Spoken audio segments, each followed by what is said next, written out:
everyone, and welcome to Business Boutique. I'm Christy, Wright, and today we are diving into our series, 5 Ways to Be True to You.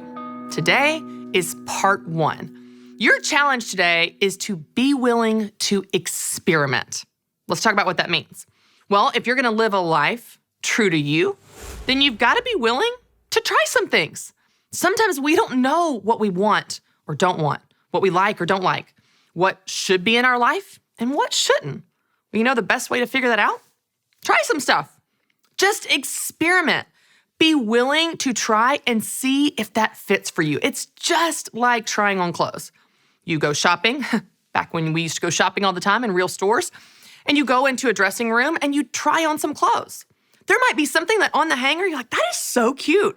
And you put it on, you're like, oh no, that waistline is all wrong. Or, oh, I don't like how that makes my legs look. Or, oh, that's just not flattering. Or just not my style.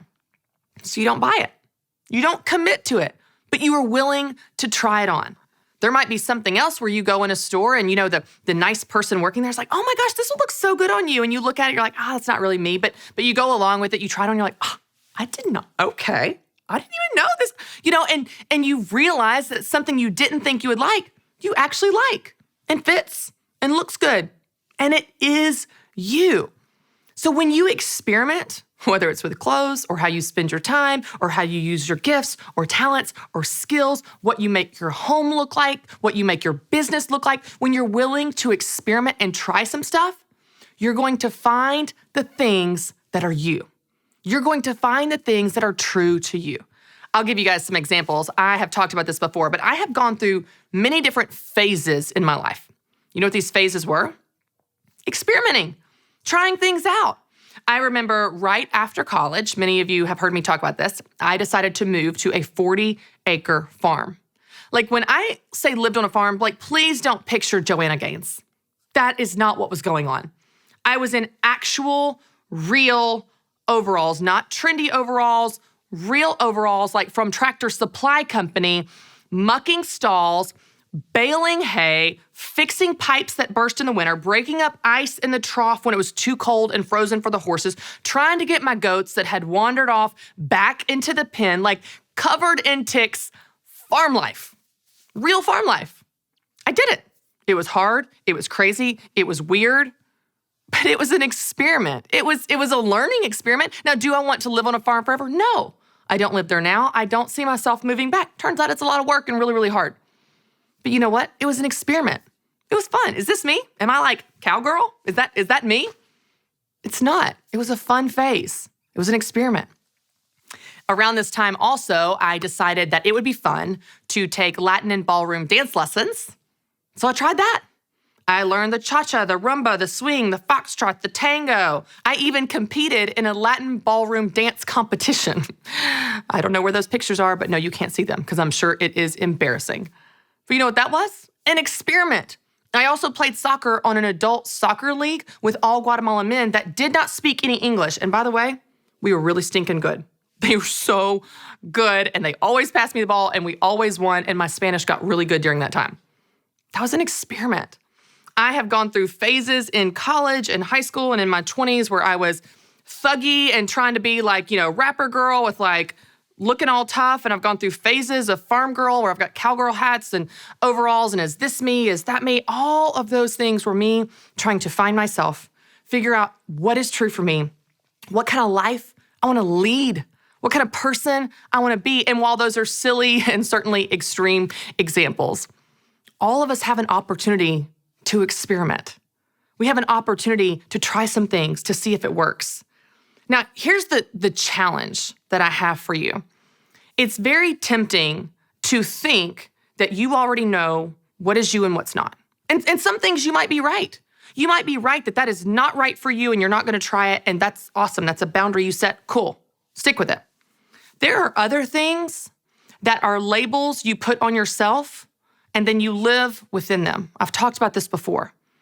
Don't place labels and limitations on yourself and live within them. Be willing to push the boundary. Be willing to break outside of the box that you put yourself in, to try some stuff, to expand your world. Maybe some of these things over that line, outside of that box, are true to you.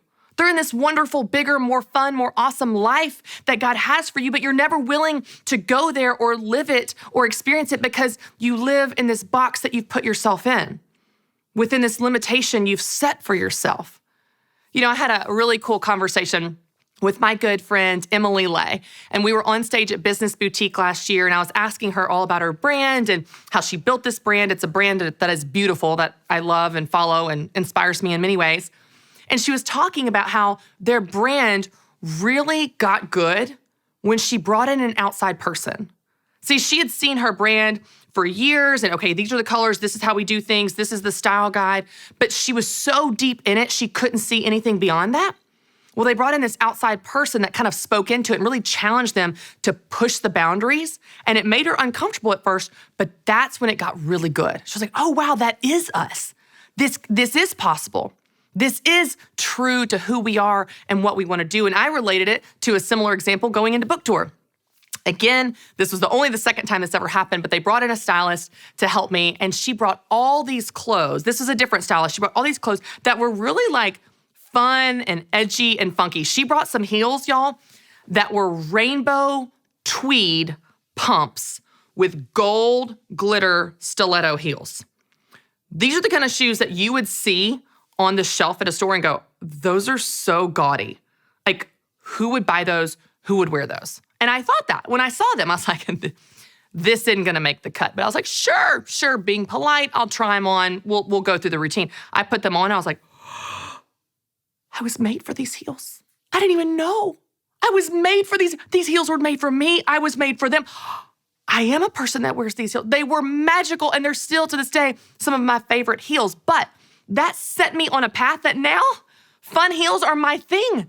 You know that if you have seen me for any amount of time. I love fun heels. I love different, weird, tie-dye, floral, colorful, sequin.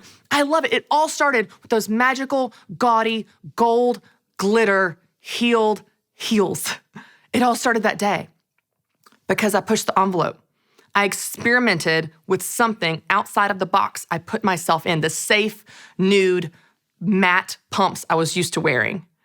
Now, of course, we're using an example of clothes here, but what is that in your life? What are the things that you tell yourself, I'm not a fun mom. I'm not a business person. I'm not athletic. I'm not a runner. You've got all these labels that you tell yourself, and then you live within them, but you don't have to. Be willing to experiment. Be willing to go for a run, put on some crazy heels, launch a business idea, do something really fun and weird with your kids, and guess what? You might just surprise yourself. You might already be that person. She's in there. She's just buried beneath expectations of everyone else. So be willing to experiment. Be willing to try some stuff. When you do, you might just find that the life that God has for you, the life that is already in you, is bigger and more fun and more amazing than you can imagine. And that is a life that is true to you. You just don't know it yet. All right, so I've got a journal question for you because I love helping you put this into practice and process your thoughts.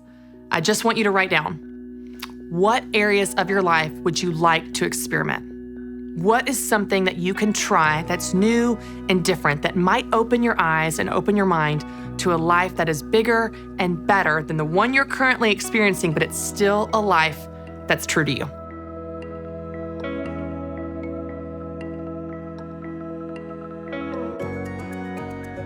I want you to write that down, think about it, pray about it, and then join me next time for part 2, where we are continuing to talk about 5 ways to be true to you.